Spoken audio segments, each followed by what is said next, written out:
गालियां आ रही हैं। दीन वाले लोगों को देख के लोग हैरान हो रहे हैं।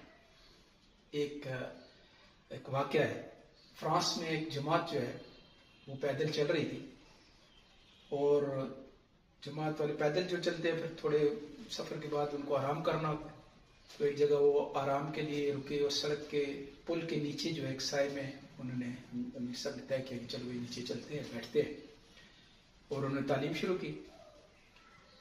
तो थोड़ी देर के बाद पास ही देहात था, वहाँ से बूढ़े देहाती जो है वो चल के पास आ गया और वो तालीम के हल्के में बैठ गया, और वो कहने लगा कि आप कौन लोग हैं?